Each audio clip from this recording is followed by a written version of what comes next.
What's up, everybody? Welcome to Podcast Now. I'm Alex, and in this video, I want to go over an interview that this website Pen to Pixels did for Life is Strange Double Exposure. There's a few things in here, specifically kind of talking about like why make the game, right? Like why Max? What is it gonna be different? Like what are you gonna do with this game?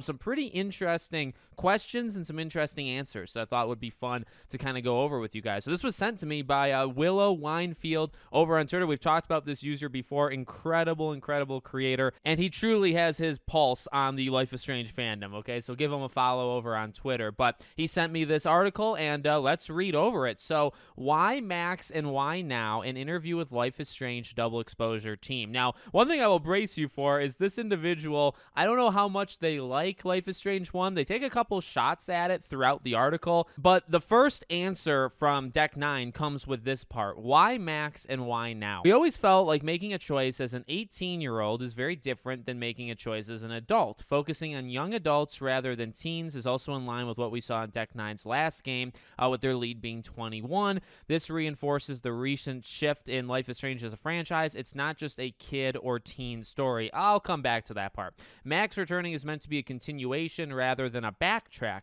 This desire for a through line is reflected in bringing Hannah Tell back, who voiced Max in 1. This is the narrative director of Felice Kwan. She says getting to work with her, who's also older, was meaningful as we talked about the ways that we've grown as people since then.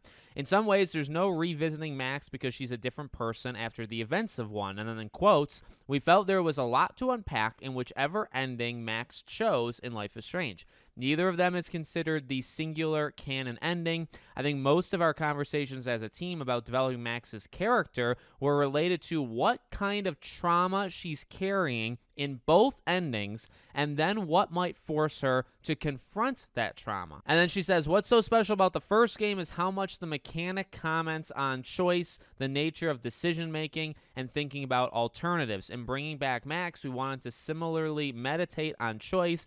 I think the shifting power is a related mechanic to rewinding and seeing alternatives, but instead it's almost like two alternatives are persisting. So they say one aspect of the original that we really wanted to double down on was that dark murder mystery. That is much more of a driving force much earlier in Double Exposure than it was in the original. This allows us to have more and bigger twists and turns that you haven't even remotely glimpsed in trailers yet. So there's this insane amount of story that hasn't been remotely been spoiled by press coverage.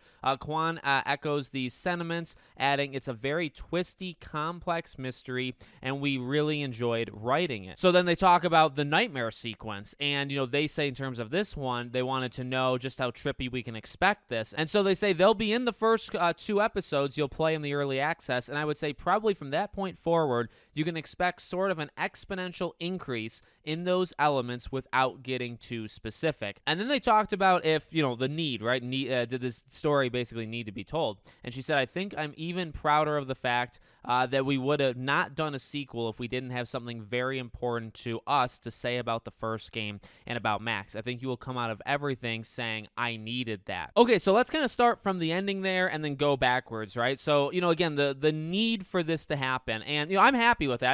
I think the answers to these questions were very good. I don't know how I feel about the article as a whole. I don't really think those shots at Life is Strange 1 were necessary, but the answers I think were good. And that one is going to be so important. It's something we've talked about so much on the channel, right? I mean, we've kind of always framed it as, or at least I have, like if you're bringing Max back, you got to do it right. And I mean, like branching out off of that, it's like, well, you don't bring her back unless you really plan on doing something. You know what I mean? Like if you're gonna bring her back, you got to make it worth it. So you shouldn't have brought her back in the first place unless you really, you really meant it. You really had something to kind of say with her. And so, that's the right answer. How it's implemented in the game, obviously, we don't know that yet. Now, as to the craziness, right, like the trippy stuff, that is very interesting to me. So I was actually just putting together a video going over the entirety of Life is Strange. It should be out probably by this weekend. So I'm reliving it again, for like the 6th or 7th time at this point. And I'm interested in this, right? So it's like, the Rachel story, as we've talked about, right, with 1,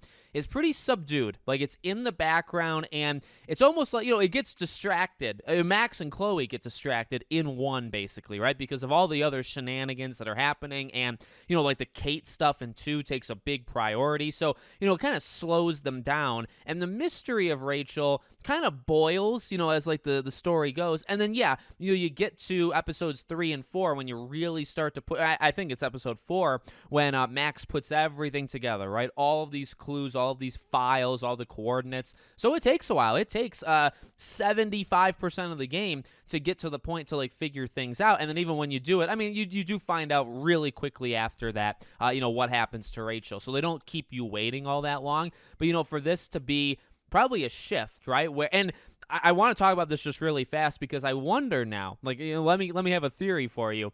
So I wonder if the murder element is really only going to take the first 2 or 3 episodes. Now, I don't think it's only going to take 2, but just the way they say it, going to be more detective-like in the beginning, and then that other part, right, more trippy, exponentially more trippy as it goes. I don't, unless it gets like somebody with powers is the one that killed her, and it's some like, time travel shenanigans that Max has to do stuff, like unless it gets to that, I feel like you can really separate these 2 elements and say, all right, let's handle the detective part first in the first 3 episodes, and then let's get really messed up with time because she messed with time. And this is kind of how I want it to play out in my head, right? Something we've talked about on the channel. Like, I want consequences. I want big consequences for Max using the powers because she shouldn't have used them in the first place. She should know better, right? So it's like she's got to be forced to use the powers, in my opinion. And then because she does it, you've got to do a world event, whether it's a meteor, whether it's like an ice age, whatever it might be, that has got to happen. And I wonder if it's almost going to be more clean. I actually really like the pacing in Life is Strange 1, and episode 5 is like everything coming to a head, right? Like you deal with the Jefferson stuff really kind of right away, but as soon as you solve the Jefferson stuff, bam, it's the storm. And the storm starts to happen even during the Jefferson stuff, right? So it's just, okay, here's the big climax, and here's what we've been building towards, not just with the Rachel mystery, which leads to Jefferson and the dark room and all that stuff, right? We're gonna solve that and have Max face that. So you have that whole like first hour where she's basically stuck in the dark room, right? And then you kind of have hour 2 and 3 where it's the storm, where it's the nightmare sequence, where it's, Max kind of figuring out who she is as a person and working through that, and then working through the storm. So I personally love that. And I feel like, I don't think it's the only way of doing it, though, right? Like, I think you can space it out. And I feel like, you don't know for sure. You don't know for sure. I mean, they even say, like, there's a lot of stuff that is very important in the first 2 episodes that haven't even been shown yet. But I wonder now if the murder stuff is like the front-loaded part, and then the back-loaded part is the consequences for doing what she did the rest of the game, right? The beginning of the game. And then, the only other part I really want to kind of highlight in terms of like my thoughts on it is actually the trauma part. I've made videos specifically on Max's trauma, so I almost feel like that line of questioning is talking directly to me. But interesting way of saying it, right? So like, the way that, they say, I think most of our conversations as a team about developing her character is what trauma she's carrying in both endings and then what might force her to confront it. Now, again, what's interesting about this, and this is where things could break down. This is where, like, I will be at the ready to call it out if they mess this up, but right now I kind of want to give it to them. Is I feel like you'd have very different trauma. And the way she words that is almost as if they put them together. And I really, this has been the general worry, right? Where Life is Strange 1 can end in such polar opposites. And then to make a game where if you're only lightly touching upon them, it might not work. It really, and I will be ready to call that out if necessary. It really might not work because, in one ending, she's just saving everybody and she loses her best friend. Now, that can still be so powerful also because even in that ending, right? We've talked about this, right? When she saves Arcadia Bay, but she loses Chloe, she did go through everything. So it's not just losing Chloe. It's going through that whole adventure with her. She saw Victoria knocked out. She lived in a world where, like, Nathan died, right? Like, he left her the phone call. Now, technically, he's alive. He would get arrested, in that ending. But, like, she went through that stuff.